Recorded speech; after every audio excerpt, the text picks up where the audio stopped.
As real estate investors in 2025, we have to be getting really good deals, and finding a seller who's motivated really isn't enough anymore. Let's dive right in. If you're trying to find your own deals or you're looking at properties on the MLS that are like value add situations, you're probably running into things like they have multiple offers, or the property's overpriced, or the asking price even doesn't make sense. This is kind of a recurring theme that we're seeing in 2025. While a lot of real estate investors are focused on or obsessed with motivation, that kind of misses the point. I can be motivated to sell my home, but have very unrealistic expectations on what my property is actually worth. I might even be desperate to sell my house for $2 million, but if it's not worth $2 million, it's not a deal for us as a real estate investor. I think one of the most classic niches that real estate investors and agents would typically market to are folks in pre-foreclosure or foreclosure. Like, hey, they're distressed, something has to happen, let's go after this person and see if they want to sell their property. Personally, I don't even market to properties that are in foreclosure or pre-foreclosure. In my experience, they end up being desperate, and desperate folks end up not always being the most realistic. More often than not, when somebody reaches out to us and they're in the unfortunate situation of foreclosure, they'll kind of like bury their head in the sand, pretend nothing is happening until the 11th hour in more instances than not. We've even seen illogical things like, hey, instead of walking with some money and keeping this off my credit, I'm just going to let it go back to the bank. I'm done with it.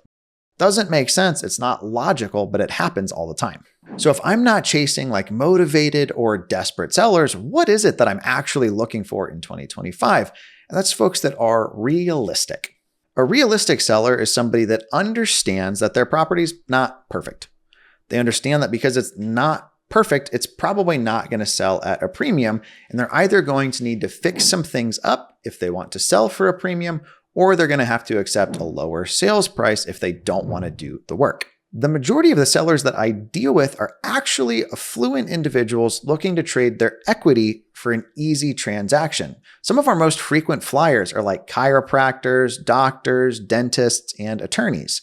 For some reason or another, they don't want to deal with the conventional process of selling the home. It could be that they're in a hurry, or that they just want privacy, or that they don't feel like dealing with the repairs or the problems that they know are going to come up during the inspection. One of our most recent buys, the entire inside of the home was beautiful, but the outside needed a decent bit of work.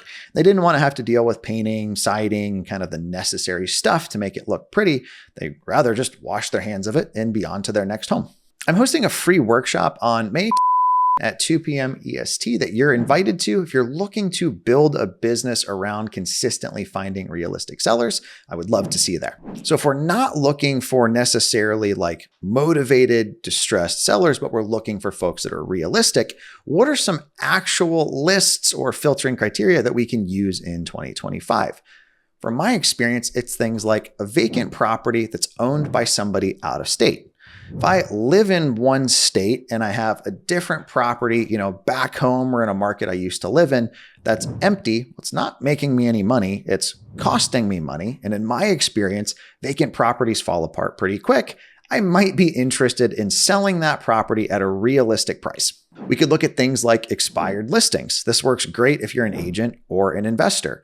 Somebody listed their house on the market, they've raised their hand, hey, I want to sell. They did what they thought they were supposed to do. They took it to market and it didn't sell. Very, very often I will see properties listed for some unreasonable number that expire and then sell for substantially less. You're not going to get those opportunities if you're not swinging the bat when they come by. One of my favorite sources of deals are folks that have lived in their properties for a long time, are getting up there in age, and they're looking to downsize or retire. They're often very, very realistic. I just made an offer on a place the other day where there were properties in the neighborhood listed at like $400,000 to $500,000. Now, the $500,000 house was substantially nicer than what this guy had, but I think retail on his place was $400K all day long. My offer came in at $240,000. It's a larger home and kind of needed everything like paint, carpet, flooring, new kitchens, new baths, roof, right? All of the systems were kind of aged. The guy's response wasn't absolutely not. The house next door is listed for $400K. It was, hey, that's reasonable. It's a little lower than I want to be. Do you think you can come up at all? If you're talking about folks that might be more like motivated to sell and you want to target a particular niche, you could look at properties that are inherited through things like quitclaim deeds or interfamily transfers.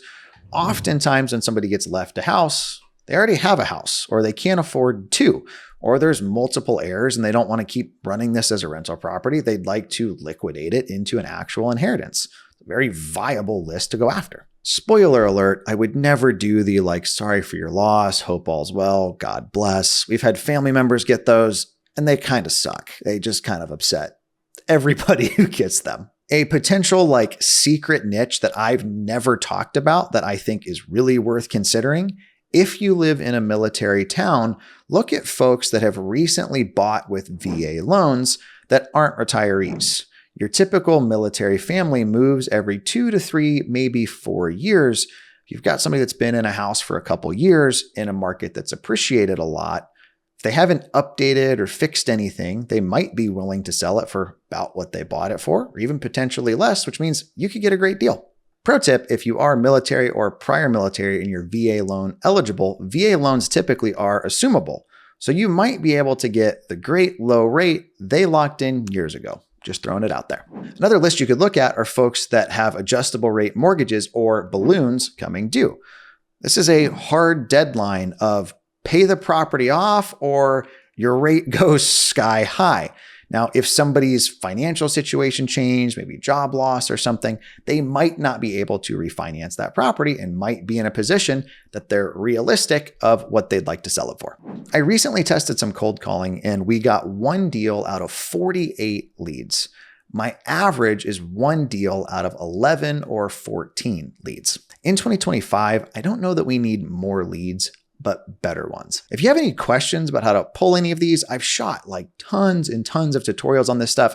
Just drop a comment. I'll do the lazy work of finding it and tagging you in it, so it's super simple for you. If you haven't already, be sure to like the video and subscribe to the channel. That helps us get in front of more folks like you. My name is Ryan Dossey. Thanks for hanging out with me. Talk to you guys next time.